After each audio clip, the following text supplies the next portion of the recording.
Pakistan cricket team के लिए नई सिलेक्शन कमेटी बन रही है। उसमें कौन कौन से नाम शामिल हो रहे हैं? दो तो खासे बड़े नाम है उसमें, वो भी मैं आपसे शेयर करता हूँ।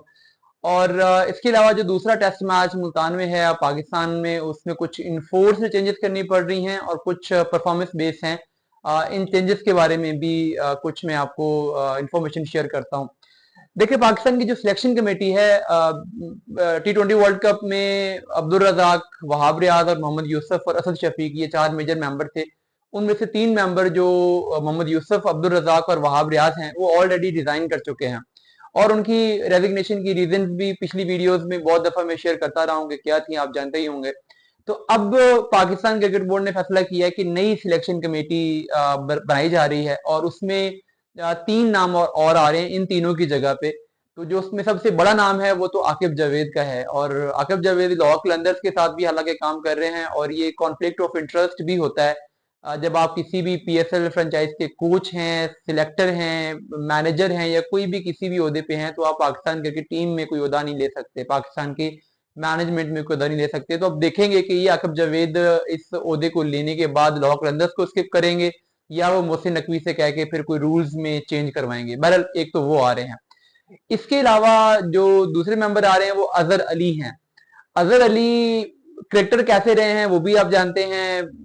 एज कैप्टन भी उनके जो गेम अवेयरनेस थी उस पर क्वेश्चन थे, एज बैट्समैन भी बहुत सारे क्वेश्चन थे। और अगर हमें लगता है कि अजहर अली हमें आगे हमारी गेम को लेके जा सकते हैं, तो फिर हैरत है हमारे थिंक टैंक पे। उसके बाद जो तीसरा नाम इसमें है वो अलीम डार का है। अलीम डार अंपायरिंग करियर उनका रहा है, और ये बड़ा हैरत अंगेज डिसीजन है, क्योंकि अलीम डार अब तक किसी भी ऐसी जगह पे नहीं रहे जहां पर cricketing decision making, cricketing management ये चीजें चीजें हों। एडमिनिस्ट्रेशन समहाउ अंपायर्स करते हैं गेम की, ग्राउंड की, बट उसका गेम के साथ, गेम की डेवलपमेंट के साथ कोई ताल्लुक नहीं होता, स्ट्रेटजीज के साथ कोई नहीं होता। तो वो कैसी सिलेक्शन कर सकेंगे, क्या होगा, ये भी बहरहाल एक बड़ी अजीबो गरीब डिसीजन है। तो इन तीनों को रखना, और साथ में जो बाकी असद शफीक पहले मेंबर थे वो रहेंगे। तो ये सिलेक्शन कमेटी होगी। चीफ सिलेक्टर अगेन इसमें कोई नहीं बनाया जाएगा, बट चूंकि हम जानते हैं कि चीफ सिलेक्टर तो हमारे जो हेड कोचेज हैं वही हैं, मोहसिन नकवी ने उनको पूरा अख्तियार दिया हुआ है। तो इन लोगों के पास, तो इनमें से ज्यादातर के पास तो शायद अपना वोटिंग राइट भी ना हो, और मुमकिन है कि आकिब जावेद भी इसको छोड़ जाएं, क्योंकि अलीम डार और अजहर अली तो जेंटलमैन है। उनको जैसा कह दिया जाएगा वो कर देंगे। अपना कोई विजन या इनसाइट तो शायद उस तरीके से उनकी नहीं होगी। आकिब जावेद अलबत्ता थोड़ी डोमिनेटिंग पर्सनैलिटी है, तो वो इस सेटअप में ज्यादा देर तक रहें मुश्किल लगता है। एनीवेज, अब आते हैं जो अगला टेस्ट आ रहा है उसमें जो पाकिस्तान टीम में चेंजेस होने जा रही हैं। एक तो देखें, पाकिस्तानी ओपनर अब जो खिला रहा है अब्दुल्ला शफीक को और साइम अयूब को, मुझे लगता है कि चेंज करेंगे नहीं, लेकिन चेंज होनी चाहिए। हुरैरा बहुत लंबे अरसे से लाइन में लगे हुए हैं, और अगर आपने अब भी उनको चांस नहीं देना, या आखिरी दो मैचेस आपके पास होम सीजन के बचे हैं, तो फिर कब देना है? तो बेहतर है कि जो प्लेयर आपके ओपनर यहाँ परफॉर्म नहीं कर रहे हैं, उन्होंने आगे जाके साउथ अफ्रीका में या बाकी कंडीशंस में क्या परफॉर्म करना है, तो एक ट्राई कर लें। अब अब्दुल्ला शफीक ने पिछले मैच में 100 स्कोर किए, हालांकि टेक्निकल मसाइल उनके वैसे के वैसे नजर आए, बट स्टिल 100 स्कोर करने वाले प्लेयर को तो ड्रॉप करना मुश्किल है। फिर ये भी है कि जो एक्सपीरियंस प्लेयर हैं, ओवरऑल 5 टेस्ट 100 कर चुके हैं, तो निस्बतन रिलायबिलिटी फैक्टर है, तो ठीक है उनको खिला लें। बट जो साइम अयूब हैं उनकी जगह पर आपको हुरारा को खिलाना चाहिए, क्योंकि साइम अयूब को 4 मैचेस मिले हैं, 250 करने के बावजूद हर मैच में उन्होंने विकेट थ्रो की है। आप आउट होते हैं ना, वो समझ आती है गेंद अच्छी पड़ गई, बैड पैच चल रहा है, बट आप कई एटीट्यूड हो कि आप विकेट थ्रो कर रहे हो, तो टेस्ट मैच में फिर आपकी जगह नहीं बनती। वो भी टेस्ट मैच की इसेंस को समझ नहीं सके, तो इसलिए हुरैरा को साइम अयूब की जगह पे आना चाहिए, बट मुझे लगता है कि आएंगे नहीं। शान मसूद, बाबर आजम रहेंगे। बाबर आजम पर भी क्वेश्चन मार्क हैं, बट मुझे लगता है कि सीरीज के दरमियान में बाबर आजम जैसे बैट्समैन को ड्रॉप करना कंट्रोवर्सीज बढ़ाएगा। तो 2 मैचेस दे दें, नई फॉर्म आती तो जो ऑस्ट्रेलिया का व्हाइट बॉल का टूर है वो स्किप करवा के उनसे कहें कि चले जाएं, नेट्स में जाके काम करें, थोड़ा अपने आप को फोकस करें, अपने आप को टाइम दें, तो बाद में दोबारा लाया जा सकता है। लेकिन अभी सीरीज के दौरान में ड्रॉप करना मुनासिब नहीं है।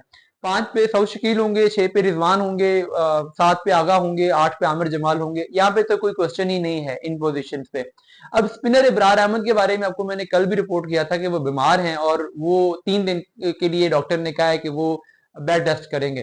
तो जो बंदा 3 दिन के लिए बेड रेस्ट कर रहा है, वो जाहिर है अगले मैच के लिए टेस्ट मैच खेल तो नहीं सकता। अब मसला ये है कि उसकी जगह पे जो 2 स्पिनर्स हमने लिए थे, नोमान और जाहिद, 2 दिन पहले वो अपना फिटनेस टेस्ट पास नहीं कर सके, फिटनेस टेस्ट में वो फेल हुए हैं। अब अगर आप उन्हें टेस्ट मैच खिलाते हैं, एक फिटनेस टेस्ट आप खुद लेते हैं, उस फिटनेस टेस्ट में एक बंदा फेल हो जाता है और आप फिर भी उसको टेस्ट मैच खिला देते हैं, तो ये कितना एम्बैरसिंग होगा पाकिस्तान क्रिकेट बोर्ड के लिए, सिलेक्शन कमेटी के लिए। लेकिन बात ये भी है कि इनके पास ऑप्शन कोई नहीं है, इन्हें खिलाना पड़ेगा। एक ऐसा प्लेयर जो फिटनेस से पूरा नहीं उतर रहा, उसको टेस्ट मैच मुल्तान की गर्मी में खिलाना पड़ेगा, क्योंकि ऑप्शन नहीं है। तो ये हमारी सिचुएशन है, इसलिए नोमान और जाहिद में से कोई एक खेलेगा। हो सकता है कि दोनों ही खेलें, अगर टर्निंग पिच बनाते हैं अगले मैच के लिए तो उन दोनों को भी खिलाया जा सकता है, और हो सकता है कि पाकिस्तान शाहीन और नसीम में से एक बंदे को रेस्ट करवा दे और आमिर जमाल के साथ एक पेसर के साथ जाएं और 2 स्पिनर आ जाए। वैसे मेरी माने तो मैं कहता हूं कि शाहीन और नसीम दोनों को ही रेस्ट करवा दें, मीर हमजा को लेके आए और 2 स्पिनर लेके आए। अगर तो पिच ऐसी बनी जैसी इस मैच में है तो स्पिनर्स को लगाते रहो, कम से कम फास्ट बॉलर इंजर्ड तो नहीं होंगे। और अगर स्पिनर को टर्न हुआ तो 2 स्पिनर आपको शायद मैच भी जितवा दें। तो इसलिए ये बेहतर स्ट्रेटजी है, मीर हमजा को लाओ, आमिर जमाल को, 2 स्पिनर को, और मुल्तान टेस्ट में टर्निंग पिच बना के खेलो, यही बेहतर रहेगा।